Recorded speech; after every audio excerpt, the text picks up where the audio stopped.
সাথে শেয়ার করব। তো তাহিয়ানের খালামণির ঘটনাগুলো এর আগেও আমরা বলেছি, বিশেষ করে বাঁধন ভাইয়ের মায়ের ঘটনাগুলো।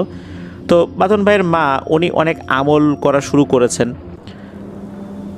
ঘটনাটি যখন ঘটে তখন সাল 2021 কি 22, উনি নিরিবিলিতে আমল করার জন্য ওনার যেই বেডরুম আর ডাইনিং রুম এই দুইয়ের মধ্যবর্তী জায়গায় থাই গ্লাস দিয়ে একটি ছোট রুম তৈরি করে নিয়েছিলেন, যাতে করে উনি নিরিবিলিতে আমলগুলো করতে পারেন।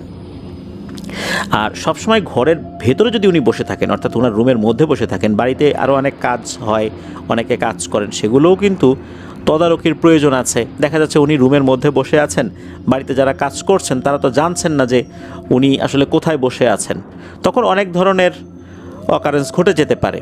এই কারণেই মূলত উনি একটা রুম তৈরি করে নিয়েছিলেন, যাতে করে ওখানে বসে উনি যদি আমলগুলো করেন তাহলে বাড়িতে যারা কাজ করছেন তারাও তাকে দেখতে পারবেন, তার উপস্থিতি সম্পর্কে জানতে পারবেন। এটা তো গেল দিনের বেলার ঘটনা। আর রাতের বেলাতে উনি ওনার রুমেই আমলগুলো করতেন। উনি এই রাতের বেলা আমলগুলো করে ঘুমিয়ে পড়েছেন।